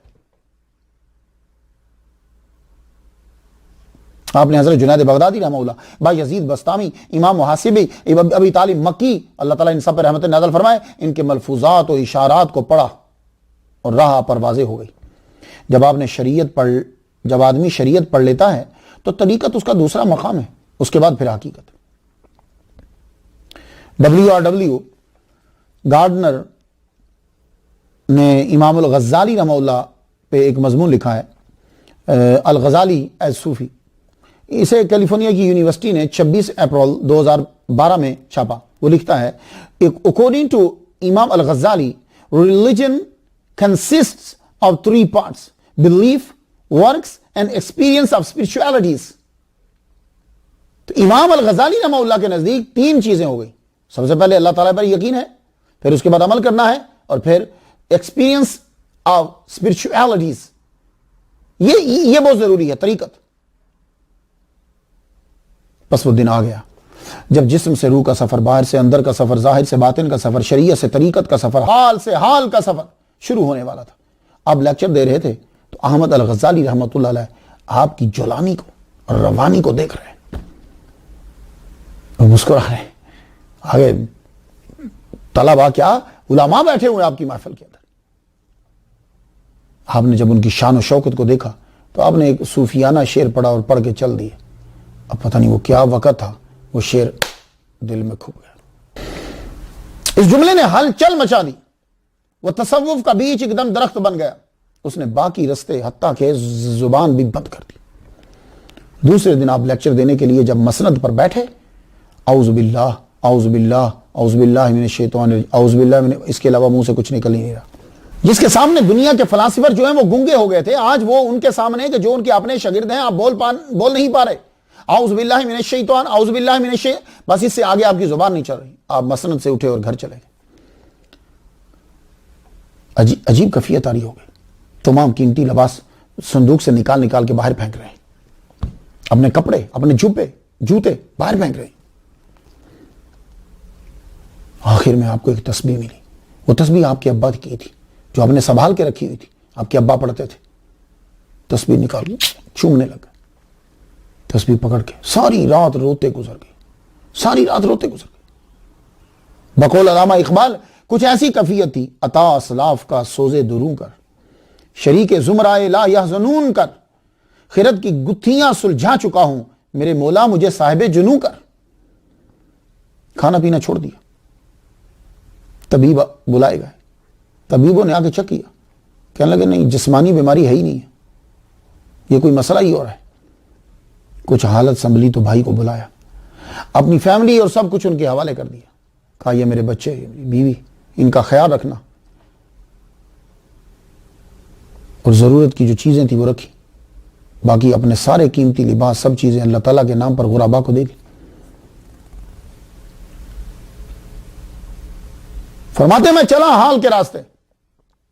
آخرت میں کامیابی تبھی حاصل ہوگی جب اس دار فانی سے بے رغبتی ہو جائے, اور وہ یہاں ممکن نہیں ہے. آپ نے نظامیہ کی انتظامیوں کو بتایا کہ میں حج کرنا چاہتا ہوں. حج کی وجہ سے اصرار کم ہوا, ورنہ شاید آپ بغداد سے نکل بھی نہ پاتے. ضرورت کا سامان گھر رکھا, باقی تمام کپڑے خیرات کر دیے اور تنہا بغداد کی طرف نکل کھڑے. ذوالقعدہ 488 ہجری نومبر 1095 عیسوی میں بغداد کو الوداع کہا آپ نے.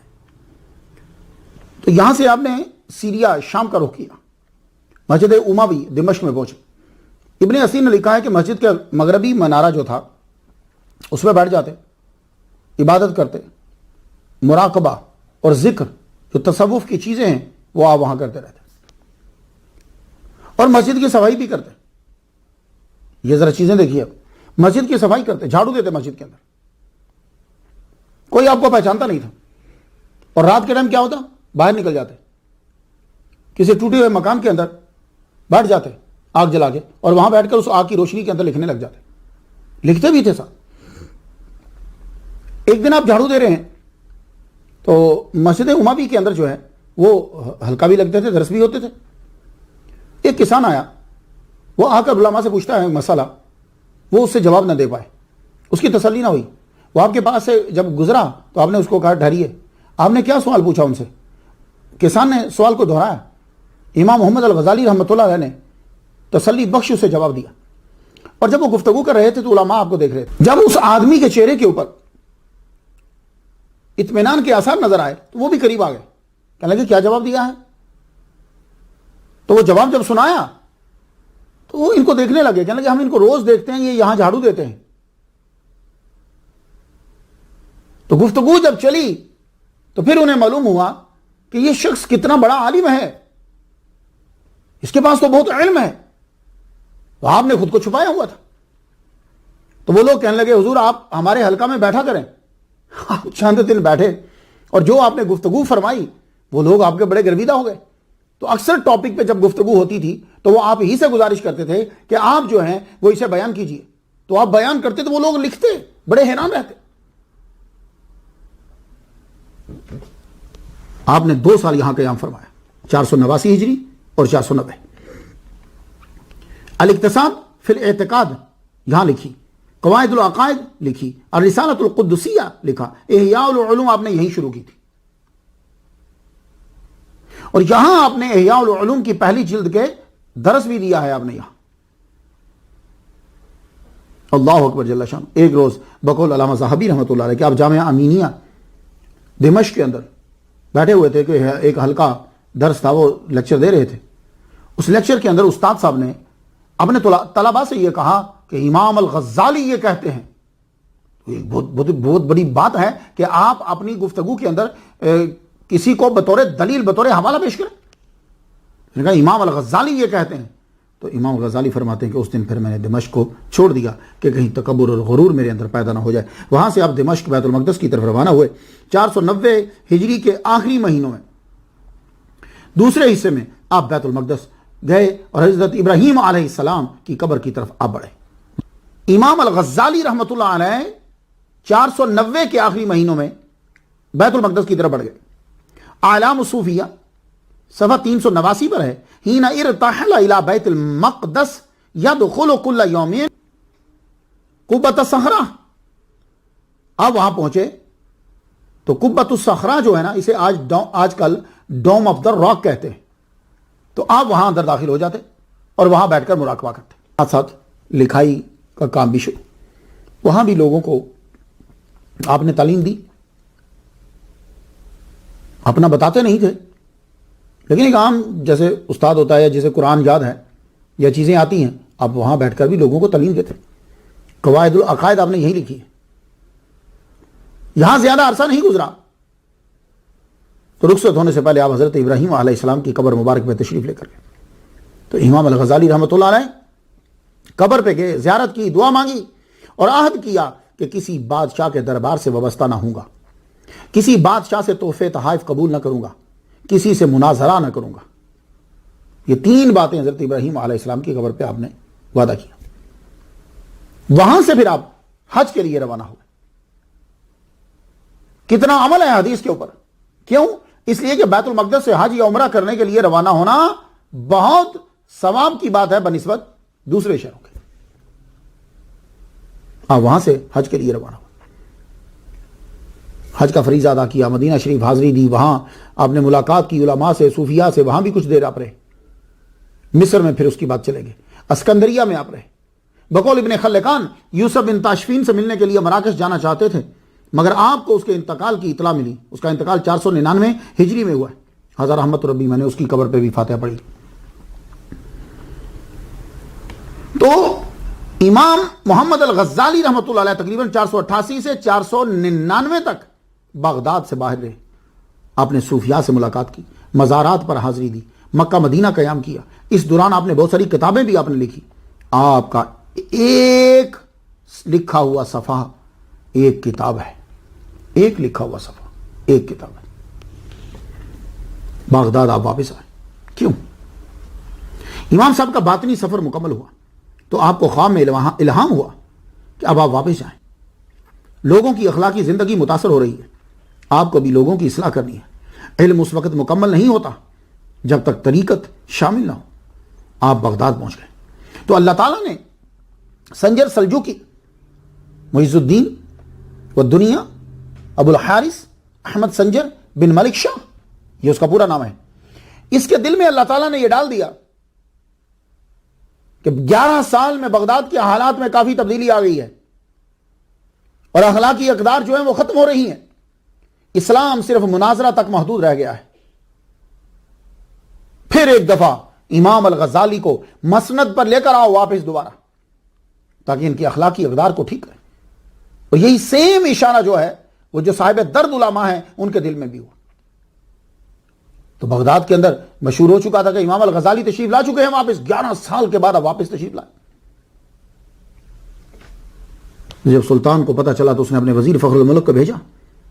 آپ کو دوبارہ مدرسہ نظامیہ میں لیکچر دینے کی التجا کی گئی. آپ نے اس کو قبول کر لیا. اب کیونکہ اب ایک تعلیم کا ایک مقصد جو ہے وہ باقی تھا، کیونکہ علم اور اسلام صرف فلسفہ ہی نہیں ہے، صرف شریعت ہی نہیں ہے، اس کے ساتھ عمل بھی ہے، وہ لازمی ہے. مدرسہ نظامیہ میں واپسی آئے تو آپ کو بغداد چھوڑے ہوئے 11 سال ہو چکے تھے. فضا پھر سے ذہنی عیاشی سے بھری ہوئی تھی. فلسفہ نے مزید تشکیک کے بیج بو دیے تھے. لوگ اخلاقی اقدار سے ہٹ رہے تھے. باطنی فرقہ الگ نقصان پہنچا رہا تھا. آپ نے اب جو لیکچر شروع کیے وہ پہلے سے الگ تھے. سب سے پہلے آپ نے نظام کو چینج کیا، مدرسہ نظامیہ کے نظام کو چینج کیا. آپ نے فرمایا سنو، تمام یونیورسٹیز کے اندر اور ہر جگہ یہ ہوتا ہے کہ اگر نمبرز کوئی زیادہ لے لیتا ہے تو اس کو اگلی کلاس میں بڑھا دیا جاتا ہے. لیکن مدرسہ نظامیہ کے اندر یہاں اگر کوئی 100/100 نمبر بھی لے لیتا ہے تو تخصص میں تب جائے گا کہ جب اخلاقیات کے اندر بھی اس کے اتنے ہی نمبر ہوں. اس بات کی طرف بہت کم جو ہے وہ دھیان دیا جاتا ہے. بس یہی دیکھا جاتا ہے آج بھی پوری دنیا کے اندر کہ آپ نے میتھمیٹکس میں نمبر لے لیے, اسٹیٹسٹکس میں لے لیے, اکنامکس میں لے لیا, آپ نے اردو میں, انگلش میں, لیٹن آپ نے نمبر لے لیے, سو ٹھیک ہے جائیے اگلی کلاس میں.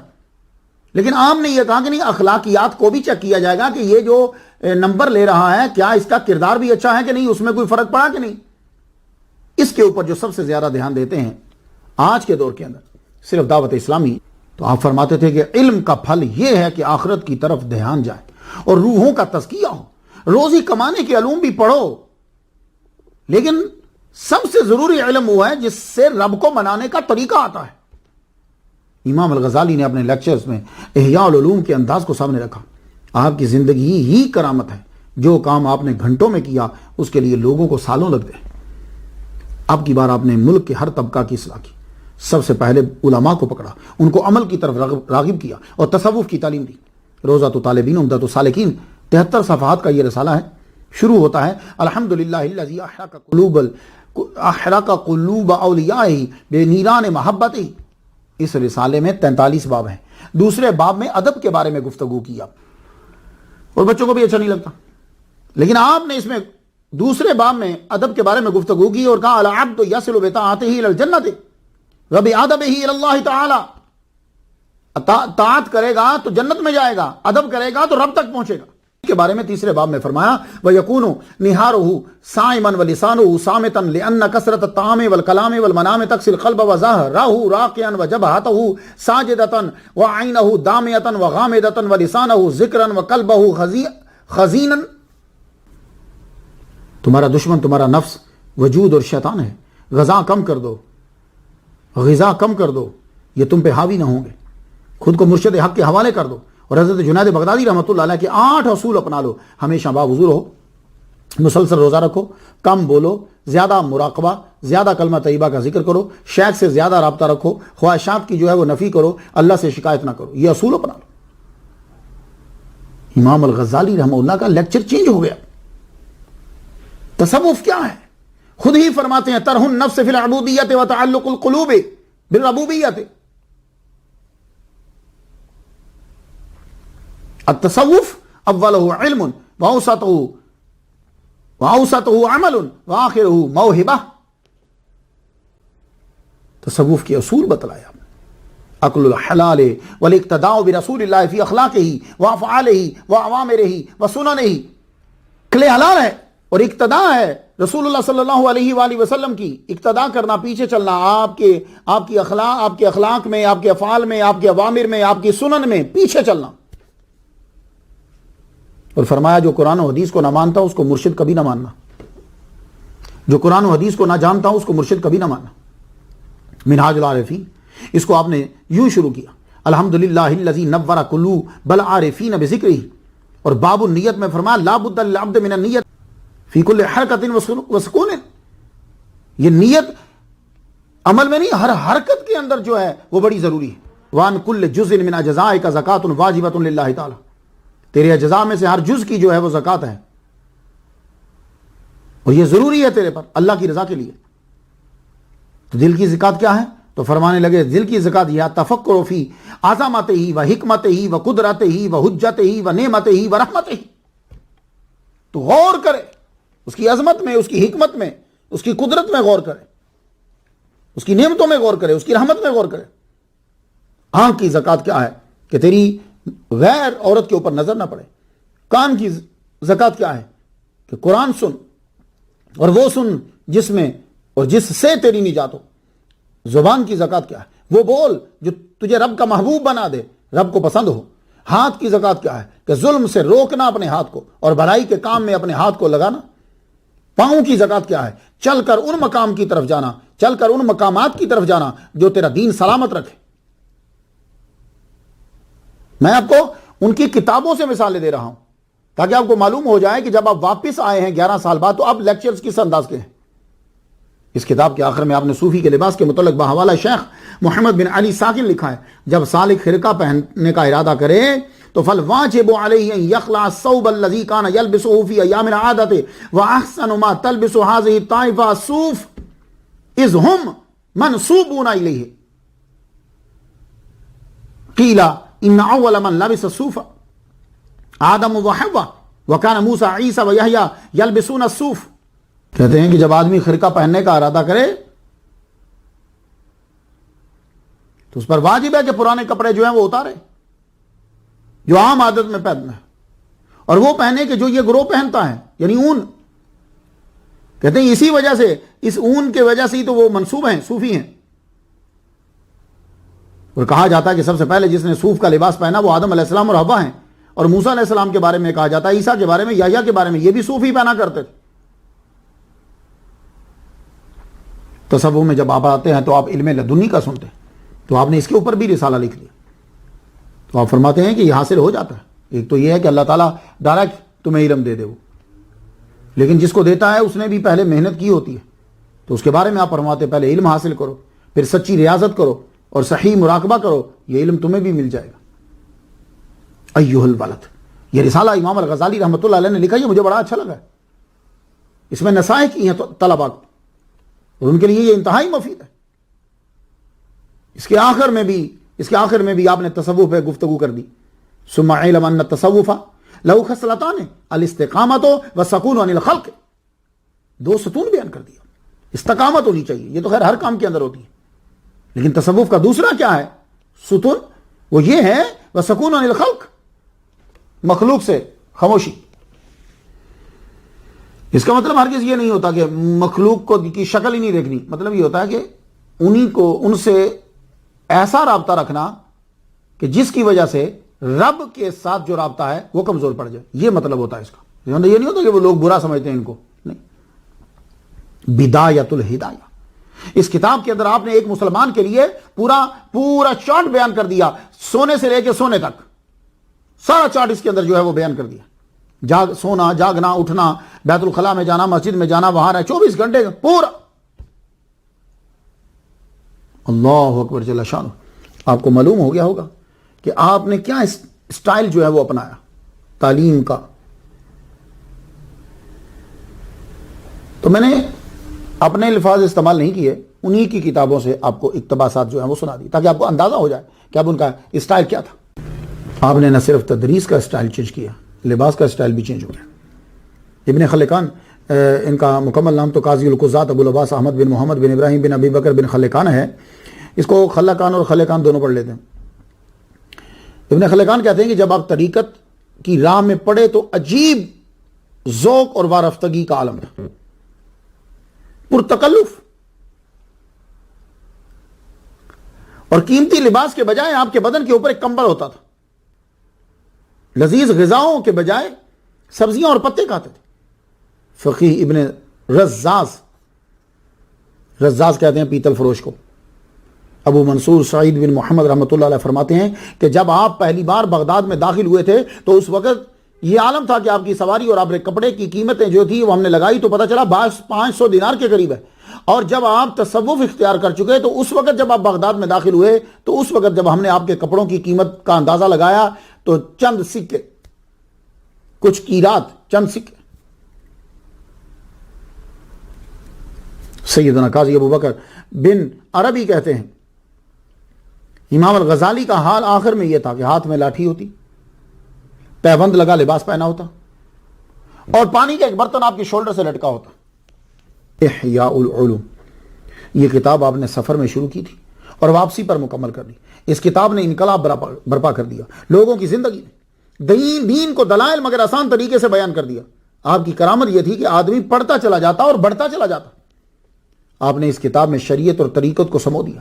یہی وجہ ہے کہ امام شاذلی رحمۃ اللہ علیہ اپنے مریدین کو اس کتاب کے پڑھنے کی وصیت فرمایا کرتے تھے. ابن عربی کو جب آپ مکہ میں جب آپ گئے ابن عربی تو خانہ کعبہ میں جب آپ بیٹھتے تھے تو احیاء العلوم کو پڑھنے کے لیے آپ خانہ کعبہ کی طرف منہ کرتے اور پھر احیاء العلوم کو آپ پڑھا کرتے. اس کتاب کو آپ نے پھر فارسی زبان میں ترجمہ کیا کیونکہ یہ عربی میں تھی. تو فارسی زبان رائج تھی، تو آپ نے لوگوں کی آسانی کے لیے کیمیائے سعادت اس کا نام رکھا اور احیاء العلوم کا ترجمہ کیا۔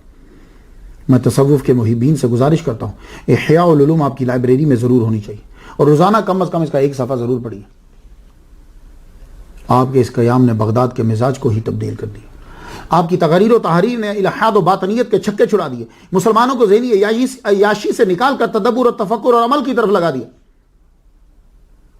چند کوئی ایسا کرم تھا آپ کے اوپر کہ آپ جو لوگ کام سالوں میں کرتے ہیں آپ مہینوں میں وہ کام کر دیتے، جو مہینوں میں ہوتا ہے وہ دنوں میں کر دیتے، جو دنوں میں ہوتا ہے وہ گھنٹوں میں کر دیتے۔ اب آپ دیکھیے کہاں وہ بڑا عرصہ ایک، اور کہاں جب آپ 11 سال کے بعد واپس آئے تو آپ نے کتنی جلدی مدرسہ نظامیہ کو چینج کر کے رکھ دیا۔ ہر شہر 500 ہجری میں امام الغزالی نے مدرسہ نظامیہ کی نظامت کو چھوڑ دیا۔ آپ کو طوس کی فکر رہتی تھی، وہاں کوئی بڑا مدرسہ نہیں تھا، لوگوں کو باہر جا کر پڑھنا پڑتا تھا۔ خود آپ کا حال یہ تھا، آپ نے جب پڑھنا تھا تو آپ کو بڑے اساتذہ نہیں ملے، آپ کو وہاں سے دور جانا پڑا تھا۔ آپ نے سب کچھ چھوڑ چھاڑ کے اپنے شہر طوس میں واپس آ گئے کہ تاکہ غریب لڑکے بھی جو ہیں وہ پڑھ سکے۔ آپ نے اپنے گھر کے سامنے مدرسہ بنایا، 7 خانقاہ بنائی۔ تو یہ مدرسہ اور خانقاہ جب اکٹھی چلتی ہے نا پھر لطف آتا ہے وہاں سے پڑھ کر جو نکلتا ہے، ورنہ ملا جو ہے نا وہ تنگ کرتا ہے دنیا کو، پھر اس کو مسئلہ رہتا ہے۔ تو وہاں دونوں چیزیں چلنے لگی کیونکہ آپ نے جان لیا تھا کہ روحانیت کے بغیر علم کا کوئی فائدہ نہیں۔ حکمرانوں نے سر توڑ کوشش کر لی کہ آپ واپس مدرسہ نظامیہ میں آ جائیں، لیکن آپ نے فرمایا نہیں، مجھے یہی رہنا ہے۔ تو سے واپس نہ گئے، مجھے غریبوں کو پڑھانا ہے۔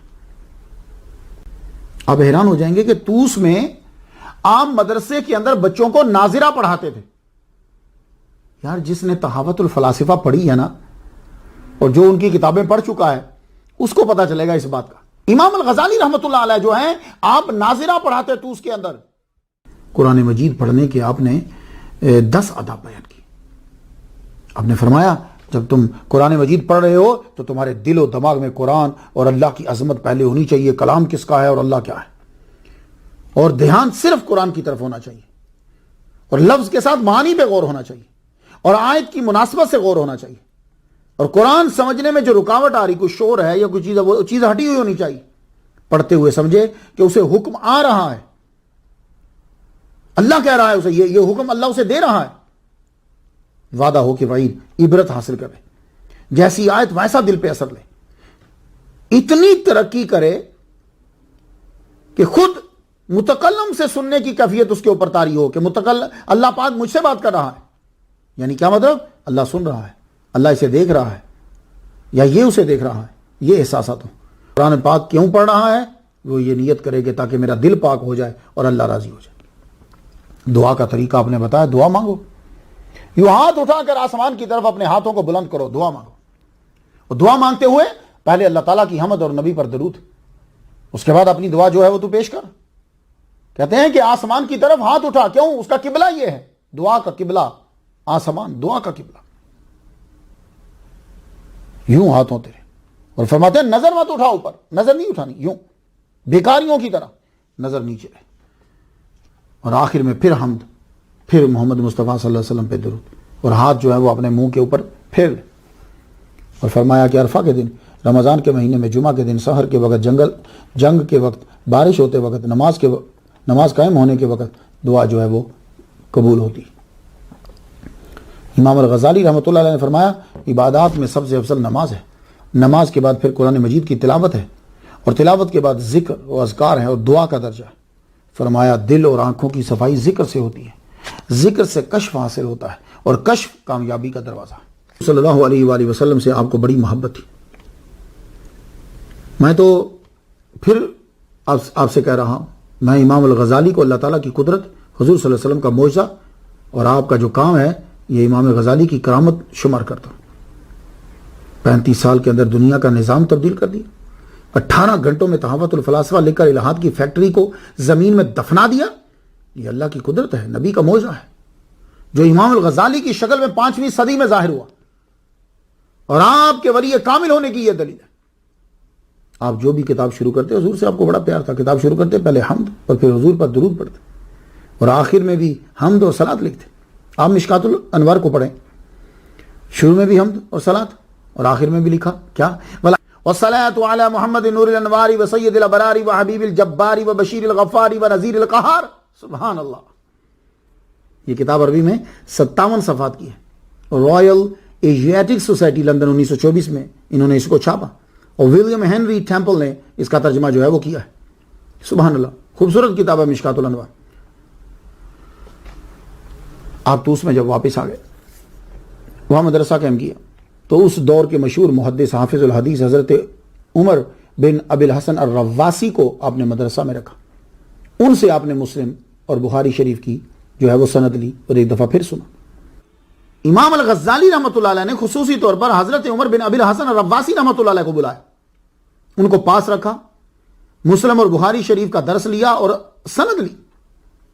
حالانکہ آپ پڑھ چکے تھے پہلے, آپ کو لاکھوں حدیثیں یاد تھی امام الغزالی رحمۃ اللہ علیہ کو, لیکن کچھ لوگوں نے مشہور کر دیا, پرانی عادت ہے, جیسے حضرت امام اعظم کو کہتے ہیں ان کو حدیثیں نہیں آتی تھی.